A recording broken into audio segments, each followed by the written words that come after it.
Don't let the left kid you with this, that this is just a normal protest where people are peacefully protesting. No, it's not. Peaceful protesters don't have 9mm weapons with 2 extra magazines. I think what frustrates people, you remember Kyle Rittenhouse and how he was made a hero on the right. I am sure there are people on the conservative side who are saying, wait a minute, you mean you can't take a firearm to a protest? He was viewing and recording the incident. That's what he was doing, recording the incident. As the Trump administration responded to another deadly ICE shooting in the way that, well, they always do: deny, smear, escalate, and repeat. You saw the title, yes, Maria Bartiromo actually asked for proof. Not a vibe check, evidence. On Fox, about the ICE shooting in Minneapolis. So what made one of Trump's loudest megaphones suddenly tap the brakes? Stick around as we break down the clip, the DHS claim about maximum damage, and why Representative James Comer dodged into blaming Governor Walz and Mayor Frey. If Bartiromo is poking holes, Donnie Diapers might need a new diaper. Let's see where the script cracks first. The body cam timeline, the armed claim, or the blame game. A Fox host who usually nods along suddenly asks, "What proof do you have?" That's not a glitch. That's a siren, and it came from Maria Bartiromo, the megaphone who normally translates Trump speak into bedtime stories for Trumpy fans. Her on-air brand has long been simple: repeat, reinforce, and remind the audience that the dear leader is always right. Then came the clip where she pauses. She doesn't sell the line. She questions the story around Alex Pretty and the ICE shooting. That tiny hitch broke the rhythm. The loyal translator put down the teleprompter and asked for receipts. DHS pushed a dramatic claim about Pretty planning maximum damage. Bartiromo didn't just swallow it. She laid out basic facts from the video people could see. A phone up, recording, agents shouting, then shots. Then she asked the only question that matters. Where's the proof he was armed or threatening? Not vibes, not spooky adjectives, evidence. It's the kind of question that should be standard, but on that couch, it landed like a fire alarm. Let's walk the body cam timeline as reported. The recording doesn't start at the first contact. It kicks in after agents already engage, which means we don't see how the encounter began. What's visible once it's rolling? Agents closing distance, a chaotic scramble, and a camera angle that catches arms and jackets but not clean. Continuous views of hands. The audio has raised commands and overlapping radio chatter, then gunshots. What's missing is key: a clear shot of a weapon, a frame where a threat is obvious, or an uninterrupted sequence that explains the decision to fire.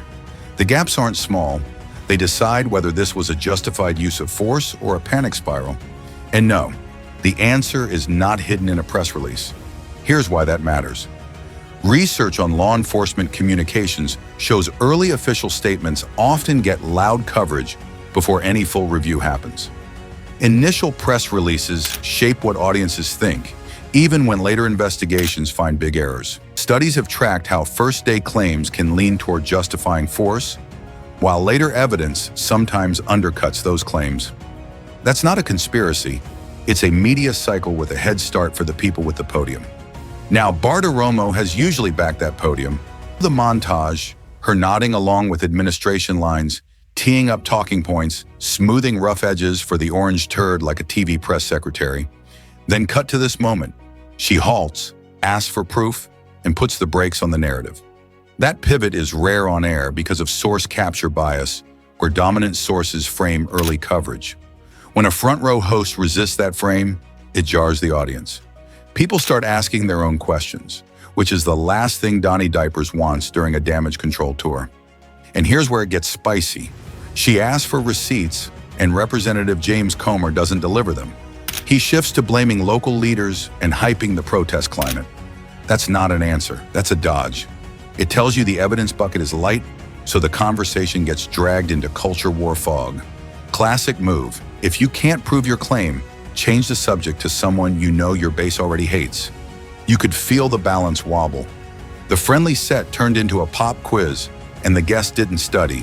Bartiromo's question clipped his talking points and exposed the soft underbelly of the DHS line. If the narrative was so strong, Why not show the proof first and do the politics later? Instead, we got to sprint away from facts and toward random blame, like a toddler blaming the dog for the broken lamp. So if the megaphone is asking for receipts, what happens when the politician blames everyone except the agency that pulled the trigger? Proof question in, blame game out. Why did James Comer sprint from evidence to local politics faster than Donnie Diapers from a tough question? Bartiromo asks about the weapon and any threat. Comer skips the part where he answers. He zooms straight to blaming Governor Tim Walz and Mayor Jacob Frey, then waves at a DC National Guard example, gets a get-out-of-answers-free card. The topic isn't the shooting anymore. It's local leaders, vibes, and the climate. Convenient, right? Here's the pattern. Bartiromo presses on whether Alex Pretty was armed or threatening. Comer doesn't touch it. He pivots to a speech about illegal criminals, unrest, and weak mayors, then contrasts Minnesota with Washington, D.C., where he claims the mayor cooperated during Guard activation. He paints Walz and Frey as the problem, while ICE agents are the ones who fired. Viewers noticed the sidestep and called it out as political noise. The result is not an answer, it's a fog machine. Let's break the actual lanes of power in plain English. ICE and DHS are federal. Their agents run federal operations under federal authority. Local officials do not command federal agents. If there's a federal operation in Minneapolis, the feds own those decisions. State and city leaders control local police and can request or coordinate support, but they don't greenlight an ICE trigger pull. National Guard gets trickier. DC is unique. The DC Guard answers to federal control, not a governor.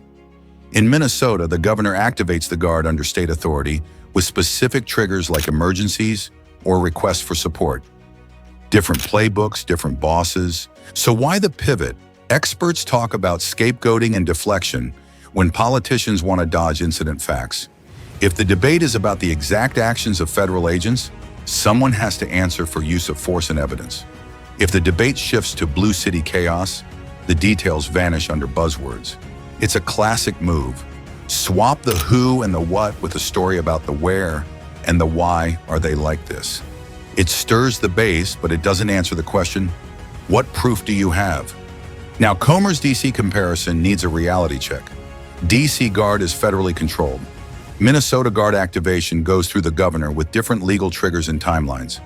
You cannot copy-paste those systems. Tossing DC into this story sounds sharp, but it mixes apples and law books. Even if you think Walz or Frey fumbled protests, that doesn't explain an ICE shooting during a federal move. It's jurisdiction misdirection dressed up as common sense. Look at timing, too. Minneapolis has had protest waves and policy shifts over years. Leaders gave statements and set rules about crowd control and coordination, but none of that puts their fingerprints on a federal agent's trigger.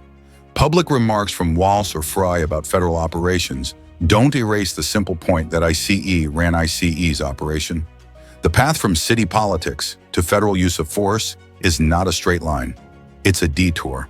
So ask the key question. If DHS stands by maximum damage as the motive, why not lead with the receipts? Why dodge back to local politics mid-interview when the host asks about a gun, a threat, or a clear moment of danger? If your case is strong, you show it. You don't send it to a culture war call center.